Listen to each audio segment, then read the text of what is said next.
Hello students, welcome to M K maths world. Students, हमारे channel को इतना सारा प्यार देने के लिए थैंक यू। और जो हमारे साथ नए हैं वो जल्दी से हमारे चैनल को सब्सक्राइब करें ताकि नई स्टडी बेस्ड वीडियो आप तक पहुंच पाए। नाउ स्टूडेंट, 7th क्लास का 13 चैप्टर बहुत ही इम्पॉर्टेंट चैप्टर है, एक्सपोनेंट एंड पावर्स। आज हम वो करेंगे। तो ये वाला स्टूडेंट चैप्टर जो है 8th के लिए भी आपको 9th के लिए भी इम्पॉर्टेंट है। इसको अच्छे से करोगे तो आप नेक्स्ट क्लासेस में भी आपको ये चैप्टर इजी लगेगा, क्योंकि आप जानते हो कि हर एक क्लास जो है नेक्स्ट क्लास का बेस होती है ना। तो अगर आप इस क्लास में ये वाला चैप्टर अच्छे से करोगे तो नेक्स्ट क्लासेस में भी इसके रिलेटेड जो भी सम आएंगे वो आप इजीली कर पाओगे। ठीक है, तो सबसे पहले फॉर्मूले हमने याद करने हैं, क्योंकि फॉर्मूले जो हैं वो बेस है इनका।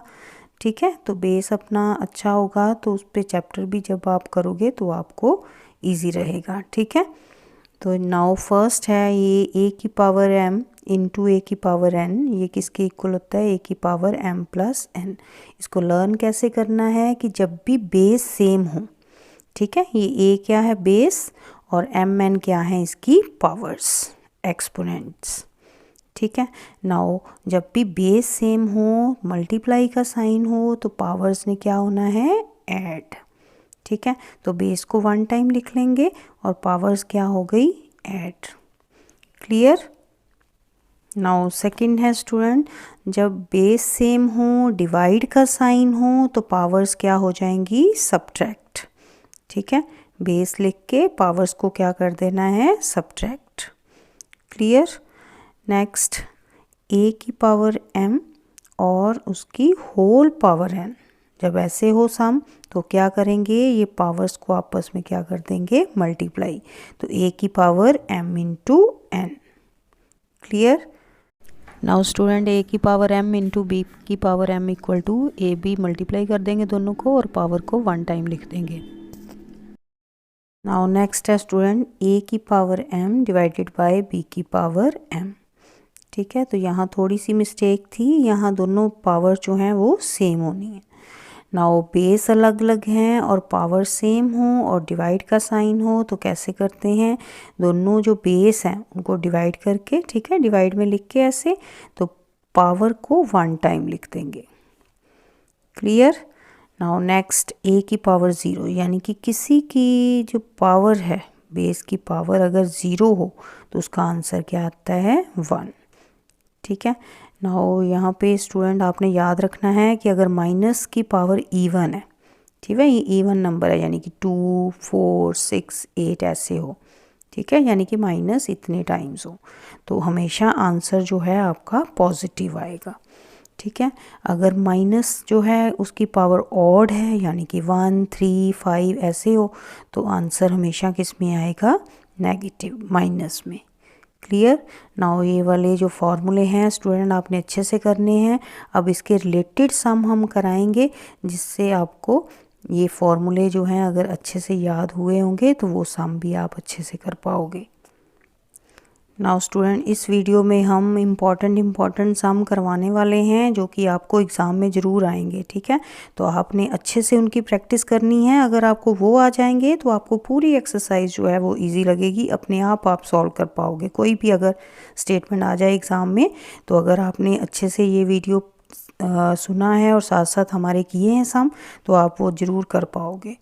ठीक है, तो यहाँ पे फर्स्ट फार्मूला था हमारा, दोनों बेस सेम और मल्टीप्लाई का साइन। ठीक है, तो यहाँ पे सम देखो 13.2 एक्सरसाइज में फर्स्ट सम मल्टीप्लाई का है ना, बेस सेम है तीनों के, 3, 3, 3, तो आंसर क्या होगा? क्या करते हैं? बेस सेम, पावर्स क्या हो जाएंगी? मल्टीप्लाई में ऐड। तो बेस को 1 टाइम लिख लेंगे, ठीक है, और पावर्स ऐड कर दोगे, 4 और 2 6, 6 और 8 14, तो पावर आ गई यहाँ पे 3 की 14। क्लियर? तो ये था स्टूडेंट हमारा फर्स्ट फार्मूला और इसके रिलेटेड ये फर्स्ट सम। अब यहाँ पे एक बात आपने ध्यान रखना है कि जो बेस है उसको बड़ा लिखना है और पावर्स को छोटा लिखना है। ठीक है, ऐसा ना हो कि बेस भी वैसे ही लिख रहे हो आप, ठीक है, और पावर भी उतनी बड़ी लिख रहे हो, तो ये कई बच्चे क्या करते हैं 3 के साथ ही 2, तो ये तो 32 हो गया है ना। तो ऐसे नहीं लिखना, ऐसे भी नहीं। 3 की पावर अगर 2 लिख रहे हो तो पावर को छोटा लिखोगे। क्लियर, पता भी चले कि ये बेस है और ये इसकी power, exponent. Clear. Now third देखो, ए की पावर यहाँ 3 और यहाँ 2, मल्टीप्लाई का साइन है तो बेस सेम, तो पावर्स ने क्या हो जाना है ऐड। बेस को 1 टाइम लिखेंगे और पावर्स को ऐड कर दोगे। ए की पावर आ गई 3 + 2 कितने आ गए 5। Clear. Now next fourth part देखो, 7 की पावर x इंटू 7 की पावर 2, तो कैसे लिखेंगे इसको 7 की पावर x + 2। तो नाउ स्टूडेंट यहाँ पे एक वेरिएबल है, एक कांस्टेंट है, ये तो ऐड हो नहीं सकते, तो इसलिए इसका आंसर ऐसे लिख देंगे। ठीक है, 7 की power x + 2। Now student second फॉर्मूले में अगर डिवाइड का साइन हो, बेस सेम हो, तो पावर्स क्या हो जाएंगे सब्ट्रैक्ट। ठीक है, तो इससे रिलेटेड सम करें। नाउ बेटा अगर समझ आ रहा है तो फटाफट से लाइक, सब्सक्राइब और शेयर ज़रूर करें, ताकि बाकी बच्चों तक भी ये वीडियो जो है वो पहुंच पाएँ और वो भी अच्छे से स्टडी कर पाएँ। नाउ डिवाइड वाला पहले ये 10 नंबर और ये सेकंड वाला वो करेंगे, सेकंड सम। नाउ 6 की पावर 15 डिवाइडेड बाय 6 की पावर 10, तो यहाँ पे 6 को 1 टाइम लिख लेंगे और बेस जो है वो 6 है इसका, और पावर्स जो हैं 15 और 10 दोनों को क्या कर दोगे सब्ट्रैक्ट। 15 में से 10 सब्ट्रैक्ट किए, 6 की पावर आ गई हमारे पास 5। क्लियर। कितने इजी है ना स्टूडेंट सम, लेकिन बच्चे साथ साथ प्रैक्टिस करोगे तभी आएंगे। नेक्स्ट 10 नंबर सम देखो। नाउ 8 की पावर t डिवाइडेड बाय 8 की power 2।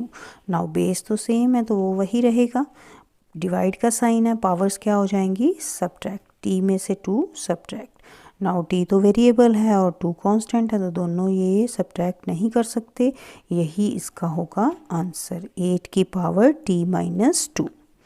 Clear. Now next third formula जो है उसके रिलेटेड सम करेंगे। ये 8 नंबर सम देखो, ये सेम ऐसा ही है। ठीक है, तो स्टूडेंट कई बार आप कंफ्यूज होते हो कि इतने सारे फॉर्मूले होते हैं, हमें पता चलेगा कि कौन सा फॉर्मूला लगाना है। तो स्टूडेंट जब भी आपके पास क्वेश्चन आए, ठीक है, तब आपने देखना है कि ये कौन से फार्मूले के साथ मैच हो रहा है। जैसे ये बेस है 3, इसका a यहाँ पे m के प्लेस पे 4 और n के प्लेस पे 3। ठीक है, तो ऐसा फॉर्मूला है ना जो, तो इसका आंसर ऐसे लिखोगे, यानी कि m और n 3 और 4 को क्या कर दोगे मल्टीप्लाई, बेस तो वही रहेगा 3 ही। ठीक है, 4 3 सा 12, तो पावर क्या बन गई 12, ये आ गया आंसर। कितना इजी है ना। नेक्स्ट डी फार्मूला जो है, बेस सेम ना हो और पावर सेम हो, देन क्या करना है मल्टीप्लाई में बेस को मल्टीप्लाई और पावर 1 टाइम लिखेंगे। ये स्टूडेंट इसका ये 6 नंबर और ये 7 नंबर ये सेम इसी फार्मूले जैसे हैं। यहाँ पे देखो ये बेस अलग अलग हैं दोनों और पावर सेम, तो क्या करेंगे बेस को आपस में मल्टीप्लाई।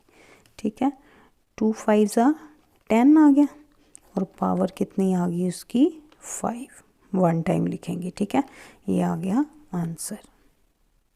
नेक्स्ट 7 नंबर सम। ठीक है, देखो ये बेस अलग अलग हैं और पावर सेम, तो क्या करेंगे बेस को मल्टीप्लाई यानी कि ए भी लिख दोगे और पावर उसकी 4, 1 टाइम लिखोगे, ये आ गया answer. Clear. Now next formula student, A की पावर 0 इक्वल टू 1, किसके इक्वल होता है 1 के, यानी कि किसी की भी पावर 0 हो तो उसका आंसर क्या लिखेंगे 1। जैसे 3 की पावर 0 क्वेश्चन में दे दे, ठीक है, तो उसका आंसर उसके प्लेस पे हम क्या लिख देंगे 1। क्लियर। आपके पास यहाँ पे सम है 2 की पावर 0 मल्टीप्लाई 3 की पावर 0 मल्टीप्लाई 4 की पावर 0, तो इसको कैसे करेंगे देखो, 2 की पावर 0 के प्लेस पे 1, मल्टीप्लाई का साइन, फिर 3 की पावर 0 के प्लेस पे 1, फिर मल्टीप्लाई का साइन 4 की पावर 0 के प्लेस पे 1। तो अब तीनों 1 को मल्टीप्लाई करो तो 1 को तो जितनी बार भी मल्टीप्लाई करो हमेशा आंसर क्या आएगा 1। तो इसका आंसर आ गया 1। नाउ यहाँ पे सेम ऐसा सम है ये, अगर बीच में प्लस का साइन हो, ठीक है, देन कैसे करेंगे। तो यहाँ पे वैसे ही सेम 2 की पावर 0, देखो क्या आएगा 1 प्लस 3 की पावर 0 के प्लेस पे भी 1 प्लस 4 की पावर 0 के प्लेस पे 1। तो 1 1 1 तीनों को ऐड अब करना है, ठीक है। तो 1 और 1 2 और 1 3, तो कितने 1 है 3। क्लियर। जब भी ऐड वाला सम आए तो 3 आंसर आएगा, लेकिन जब मल्टीप्लाई वाला हो तो क्या आएगा 1। एक और ऐसा सम है ये 8 नंबर वाला, 3 की पावर 0 प्लस 2 की पावर 0 इंटू 5 की पावर 0। 3 की पावर 0 1 प्लस 2 की पावर 0 1 एक ब्रैकेट में इंटू 5 की पावर 0 के प्लेस पे 1। तो ये पहले ब्रैकेट सॉल्व करनी होती है। 1 और 1 कितना आ गया 2, 2 और मल्टीप्लाई 1, 2 मल्टीप्लाई 1 दोनों को मल्टीप्लाई किया तो आंसर कितना आया 2। क्लियर। अब ध्यान से करने हैं, जैसा सम हो हमने उसी के अकॉर्डिंग आंसर निकालना है, ठीक है। नाउ स्टूडेंट 13.1 का फर्स्ट सम है find the value of this, ठीक है। तो 2 की पावर 6, 2 की पावर 6 मीन्स 2 को 6 टाइम मल्टीप्लाई करेंगे। कैसे लिखेंगे 2 की पावर 6, 2 को 6 टाइम। नाउ मल्टीप्लाई कर दो इनको, 2 2 ज़ा 4, 4 2 ज़ा 8, 8 2 ज़ा 16, 16 2 ज़ा 32 और 32 2 ज़ा 64। तो यहाँ पे 64 आएगा आंसर। क्लियर। कितना इजी है ना स्टूडेंट, समझ आ रही है ना बेटा। तो फटाफट से लाइक करो जिन्होंने अभी तक लाइक सब्सक्राइब नहीं किया हुआ। नाउ नेक्स्ट 9 की पावर 3 मीन्स 9 को 3 टाइम, ठीक है।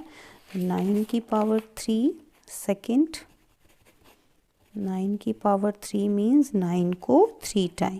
तो 9 9 ज़ा 81, 81 9 ज़ा 729।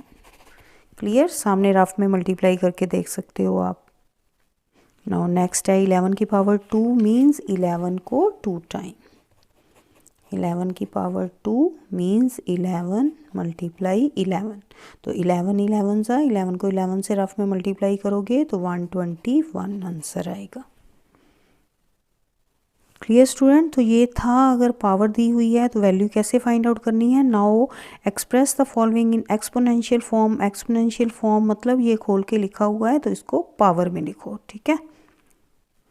नाउ यहाँ पे 6 कितने टाइम है 1 2 3 4, तो इसको कैसे लिखेंगे 6 की पावर 4। आंसर कितना इजी है। नेक्स्ट टी जो है कितने टाइम है 2 टाइम, तो क्या आंसर आएगा सेकेंड पार्ट का टी मल्टीप्लाई टी है ना, तो टी की पावर 2, ठीक है। नाउ नेक्स्ट ये बी कितने टाइम है 4 टाइम, तो क्या आंसर आएगा बी की पावर 4, ठीक है। नाउ यहाँ पे 5 की पावर 2 मल्टीप्लाई 7 की पावर 3। नेक्स्ट 2 की पावर 2 इंटू ए की पावर 2, ठीक है। इसको इकट्ठे भी लिख सकते हो 2a की पावर 2, दोनों तरह से आंसर लिख दोगे, ठीक है। यहाँ भी ये वाला आंसर लिख दोगे वो भी ठीक होगा, अगर ऐसे लिखोगे तो वो भी ठीक होगा, ठीक है।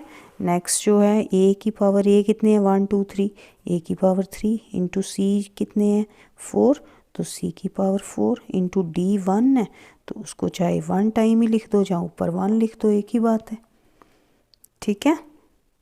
नाउ स्टूडेंट अगर ऐसे हो -4 की पावर 3 है ना, तो -4 को 3 टाइम मल्टीप्लाई करना है। तो अभी हमने किया था ना माइनस की पावर अगर ऑड हो, तो यहाँ ऑड है ना 3, तो इट मीन्स आंसर किस में आएगा माइनस में। कैसे आता है देखो, ये माइनस माइनस तो कट गया आपस में, क्योंकि मल्टीप्लाई में 2 माइनस हो तो वो प्लस हो जाते हैं, तो एक बच गया वो आंसर में आएगा, ठीक है। तो अब इसको मल्टीप्लाई कर लोगे 4 4 ज़ा 16, 16 4 ज़ा 64, तो -64 आया आंसर। क्लियर। ऐसे नेक्स्ट सम जो है -3 मल्टीप्लाई ये -2 को पावर कितनी है 3, तो -2 को 3 टाइम, ठीक है, -2 को। तो यहाँ कितने माइनस हो गए 1 2 3 4। अब 4 तो इवन पावर होती है, यानी कि अब आंसर में माइनस नहीं आएगा। ये माइनस इसके साथ कट गया, ये वाला इसके साथ कट गया, ठीक है। यहाँ पे मल्टीप्लाई कर लो, 3 2 ज़ा 6, 6 2 ज़ा 12, 12 2 ज़ा 24, 24 आया आंसर। ऐसे ही सोन आगे सम जो है वैसे करोगे, ठीक है।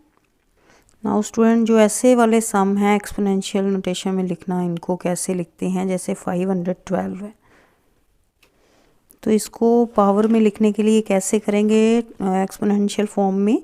सबसे पहले प्राइम फैक्टर बनाएंगे, ठीक है। सबसे पहले ये इवन नंबर है, लास्ट पे 2 है ना इवन, तो 2 से आप डिवाइड करके देखोगे, चाहे ऐसे रफ में देख लो, 512 बीच में रख के 2 से डिवाइड, 2 2 ज़ा 4, 1 बच गया, ऊपर से 1 उतारा, ठीक है। 2 5 ज़ा 10, 1 आ गया नीचे, और ये वाला 2 12, 2 6 ज़ा 12, ठीक है। ऐसे रफ में करोगे ये वाला काम, तो कितना आ गया आपके पास 256। तो 2 पे ये 2 यहाँ पे, और कितना आया 256। नाउ अगेन लास्ट पे 6 है, इवन नंबर है, तो फिर से 2 पे जाएगा। तो स्टूडेंट अब अगर आप सीधे ही करना चाहते हो मल्टीप्लाई, सीधे भी कर सकते हो। देखो डिवाइड कैसे, 2 के टेबल में 2 कहाँ पे आता है 1 पे, ठीक है। अब 5 तो आता नहीं है, तो 5 से छोटा 4, 2 के टेबल में 4 आता है 2 पे, 2 2 ज़ा 4, तो 1 बच गया ना यहाँ पे, ये बन गया 16, 2 8 ज़ा 16। चाहे आप रफ में करके देखो यही आंसर आएगा। 156 को अब हम 256 को 2 से डिवाइड करना है, ठीक है। तो 2 1 ज़ा 2, ठीक है, ऊपर ये क्रॉस आ गया, ये 5, 2 2 ज़ा 4, 1 बचा, ये 6, और 2 8 ज़ा 16। कितना आंसर आया 128। तो यही आया था ना हमारा यहाँ पे, ठीक है। तो अगर आप सीधे भी करना चाहते हो, सीधे सीखो ऐसे ही करना मल्टीप्लाई, ठीक है, डिवाइड। नाउ फिर से अगेन इवन नंबर है, 2 पे जाएगा। 2 के टेबल में ये 1 तो है नहीं, तो 12 लेंगे, 1 छोटा होता है ना 2 से, तो 12 नंबर कहाँ पे आता है 2 के टेबल में 6 पे, ठीक है। नेक्स्ट 8 कहाँ पे 4 पे, ठीक है। नाउ अगेन 2 पे, 2 3 ज़ा 6, 2 2 ज़ा 4। ये रफ में मल्टीप्लाई डिवाइड करके आपने देखना है तो वहाँ भी कर सकते हो, अगर आपको सीधे ही समझ आ रही है तो वैसे ही कर लो, ठीक है। 2 के टेबल में 32 16 पे, ये तो सीधे अब आपको टेबल आता ही है ना। देन 2 के टेबल में 16 8 पे, देन 2 के टेबल में 8 4 पे, 2 के टेबल में 4 2 पे, ठीक है, और 2 के टेबल में 2 1 पे। क्लियर। चाहे सामने रफ में डिवाइड करके वैसे लिखते रहो जैसे कर रहे थे हम ये दोनों, ठीक है। तो ये रफ कम है। यहाँ पे 2 देखो कितने टाइम है, 1 2 3 4 5 6 7 8 9। तो इट मीन्स 2 की पावर जो है वो कितनी आ गई, 2 की पावर 9 आ गया हमारा आंसर। यही उसने कहा था कि एक्सपोनेंशियल फॉर्म में लिखो, तो कैसे करेंगे, ऐसे प्राइम फैक्टर बना के, ठीक है। तो जितना भी यहाँ पे लिखा हो उसकी पावर लिख देनी है जितने टाइम वो है वहाँ पे, ठीक है। Now student we hope that कि आपको ये चैप्टर अच्छे से, ये टॉपिक अच्छे से क्लियर हुआ है। अब आप इसकी प्रैक्टिस करोगे, ठीक है, और अच्छे से ये तैयार करोगे चैप्टर। तो स्टूडेंट देखा कितने इजी वे से हमने ये टॉपिक सीखा है। ऐसी और स्टडी बेस्ड वीडियो के लिए हमारे चैनल को सब्सक्राइब करें और लाइक ज़रूर करें। Thank you.